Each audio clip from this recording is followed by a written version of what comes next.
Коша за новородено на марката Муци, модел Нил, е проектиран до 6-я месец, или по-правилно да се каже до 9 кг, като имате регулиране на сейника с двата бутона, които са ви страни, и опция за връщане в изходна позиция. Имате покривало, което може да бъде свалено, то се използва за по-студените месеци. Ако сте в по-топлите дни, то няма да ви бъде необходимо. Най-важната част в един кош за новородено, това е матрачето.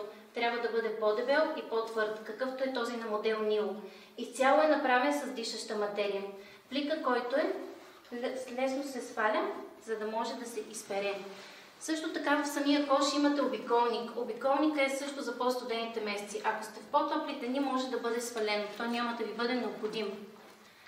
За по-топлите дни също така коша на Нил е проектиран с опция за проветрение, което е изцяло направено с дишаща материя, една мрежа, която да влиза въздух и светлина при главичката на детето.